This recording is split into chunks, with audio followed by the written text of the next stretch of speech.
chilling tales for dark nights.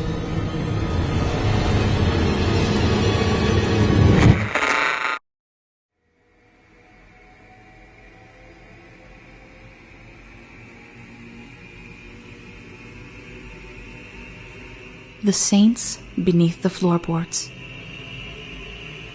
Written by Lauren Munera. Performed by Jordan Lester.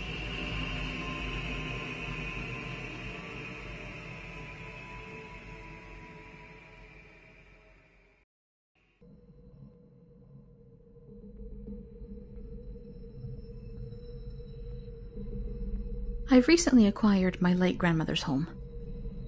She had always promised she'd give it to me, but no one in my family had ever taken it seriously. So they were baffled when, upon the reading of her will, I was bequeathed, among other things, her 3-story Victorian. A few of my relatives were quite jealous of this. At 23, I was a woman with not only a high-paying, steady job, but now I also had a splendid home, one that my grandmother had paid off not 5 years before her death. I was living the dream of everyone at the wake. Yet it was all I could do not to chew my nails off when I first got the news. It may have come as a surprise to the rest of the family, but my grandmother and I knew the reason why she'd left the house to me. I was the only one she had told. I'm the only one who knows about the Saints Beneath the Floorboards. My first and only interaction with Saints had been over a decade ago, when I was 10. My mother had driven me down to spend the weekend with Grandma, and I'd brought the family dog Sherbert along.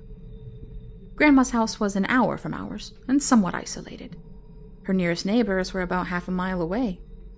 Close enough that I could see a house in the distance when I stood next to the mailbox, but far enough away that there wasn't much chance of a noise reaching them. Grandma's house was bordered by a small sea of trees on either side, creating a natural fence. The driveway was dirt, and I remember feeling excited as my mother drove closer and closer to what I had dubbed the castle. Though most children find the Victorian style creepy, Grandma's house was a wonderland to me. It was so big that every visit was an adventure, searching to find new rooms and corners. That particular trip, I had been eager to find an entrance to the attic that wasn't crisscrossed with boards and nailed shut. Barely waiting for the car to stop, I threw open the door of the van and ran across the front yard. I jumped up the blue-painted wooden steps, racing around the wraparound porch. I opened the back door, knowing it would be unlocked, and let the screen slam behind me. My grandmother, faithfully working in the kitchen, turned and smiled at me.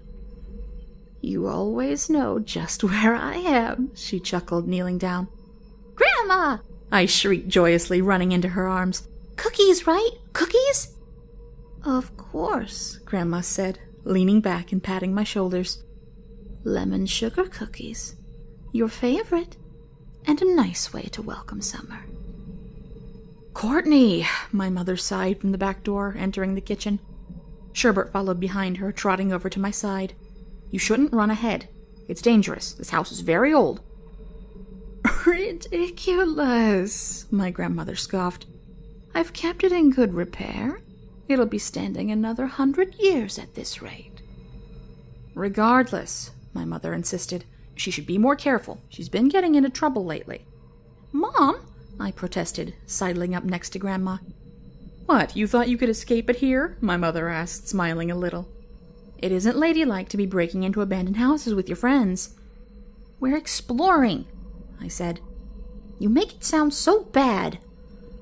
"I'd say that a bit of trouble is good for a young one," my grandmother said, pulling me into a one-armed hug. "You worry too much, Clarissa." My mother rolled her eyes. "I should have expected as much." "Well, I'll go get her sleeping things. Try not to lose sight of her, Mom." "Don't worry," Grandma assured her. "We'll be as close as peas in a pod." I grinned up at my grandmother, already tasting the warm sugar cookies she prepared. My usual trips consisted of us playing games and Grandma telling stories, as well as gardening and baking. We would go on walks through the fields of flowers that made up her backyard, with Grandma dressed in the clothes of other cultures. Having traveled the world for over a decade, there were still some knickknacks, paintings, and souvenirs that Grandma hadn't gotten around to telling me about. Each visit was brimming with a taste of the world I hadn't yet seen. But, like I said, it was on this particular trip that I didn't go anywhere foreign or tropical. I went into the dark and listened to my grandmother tell a very different kind of story.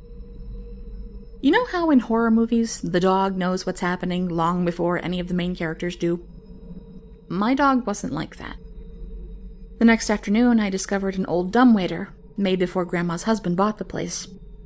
The Victorian used to belong to a couple of rich sisters who had people wait on them. Grandma had explained the history of the place to me on my last visit, saying that the dumbwaiters, hidden behind fake panels of walling, went either up or down. She'd encouraged me to find them and tell her which way they went. I was delighted to discover my first dumbwaiter in the parlor. It was on the second floor, relatively near the attic. After 10 minutes of slapping wood, I had exhaled in relief at the sound of hollow tapping. I'd been grateful that the panel hadn't been stuck behind wallpaper. With the careful placement of a flathead screwdriver and some muscle, the panel popped open.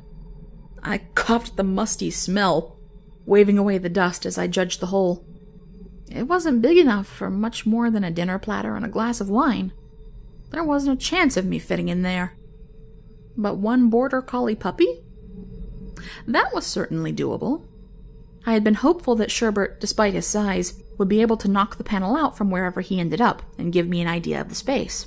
I hoped he would end up in the attic and I'd figure out a way to follow him up there. He'd be my adventuring dog, and I'd play Nancy Drew. He let me lay him down on the rickety dolly, patient and trusting. I gave him half a biscuit for his obedience, and began pulling on the rope of the dumbwaiter.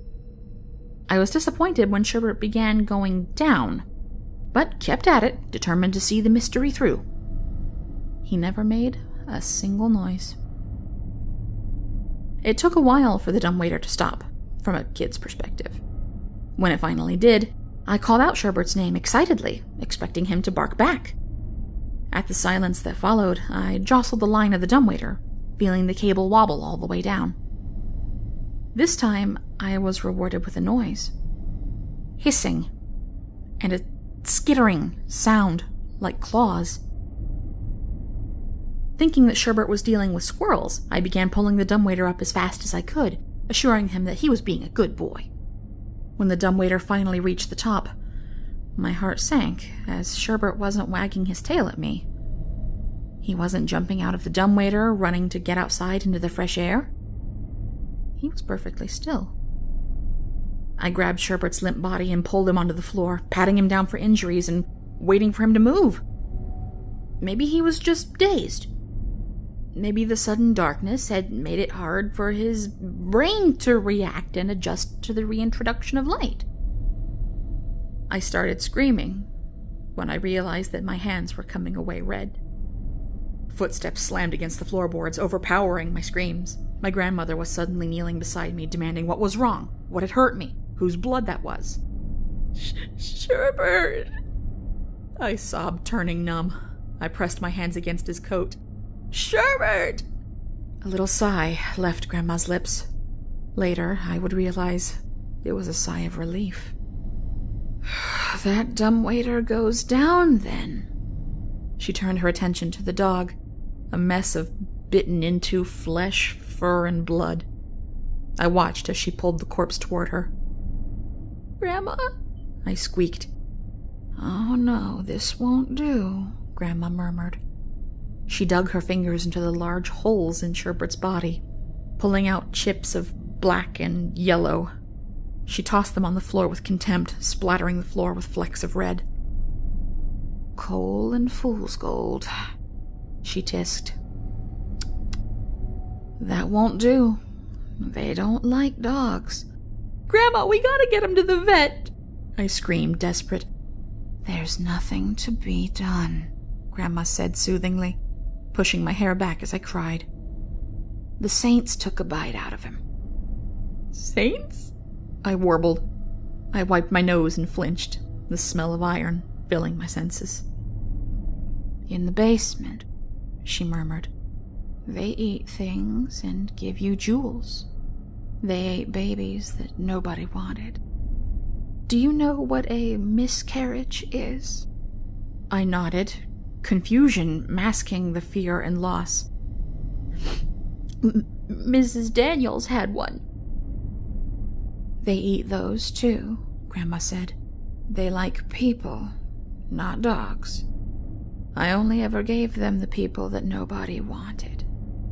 And they gave me enough gold, silver, and gems to live however I wanted. She paused to stare at the empty cavern of the dumbwaiter, then looked back, eyes shining. If you take care of them, they'll take care of you. I, too, took a moment to look at the dumbwaiter, flinching as Grandma grasped my hand. Keep them a secret, and you'll get the treasure, I heard her whisper. Beneath her words, there was the sound of skittering and hissing. I refused to turn and look her in the eyes. You'll be rich, like me. See the world for yourself. You're a smart young girl who loves an adventure. Not like your mother. I'll leave the Saints to you. We ended up agreeing to say that Sherbert had wandered into the meadows and had been eaten by wild animals.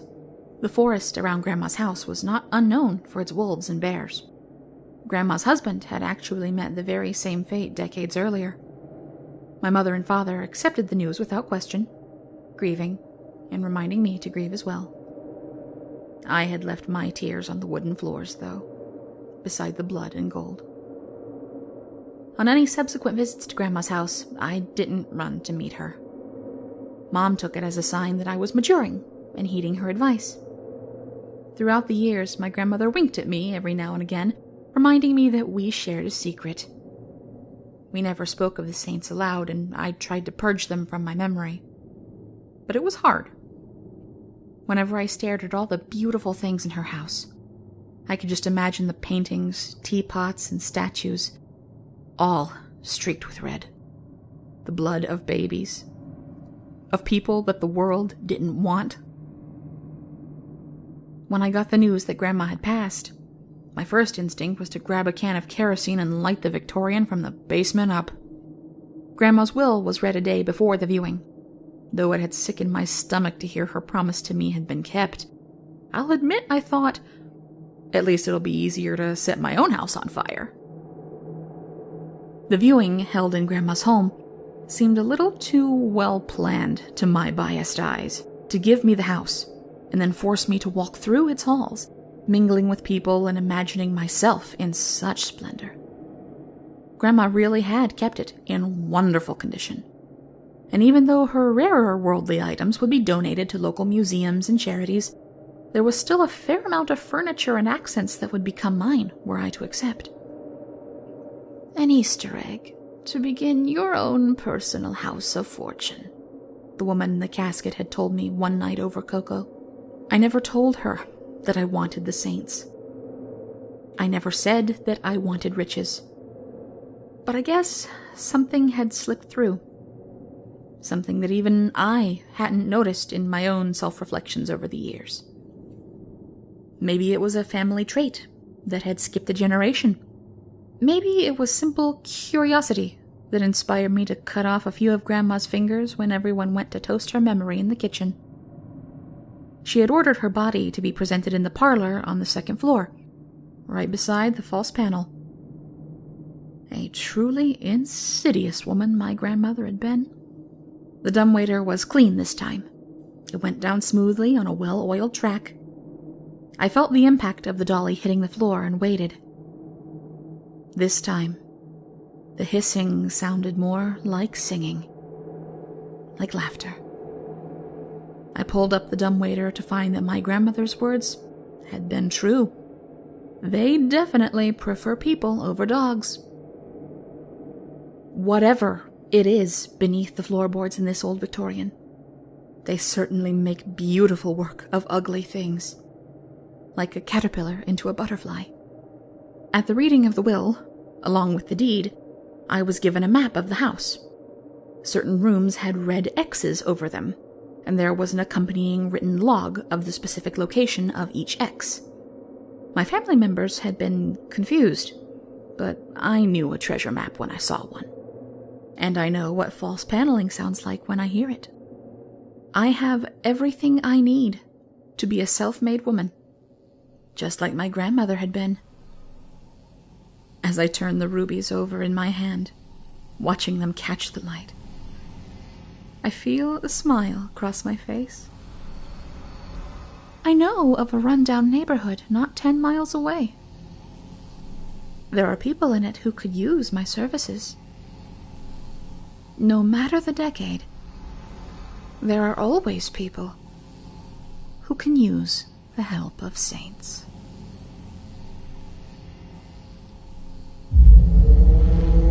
Chilling tales for dark nights.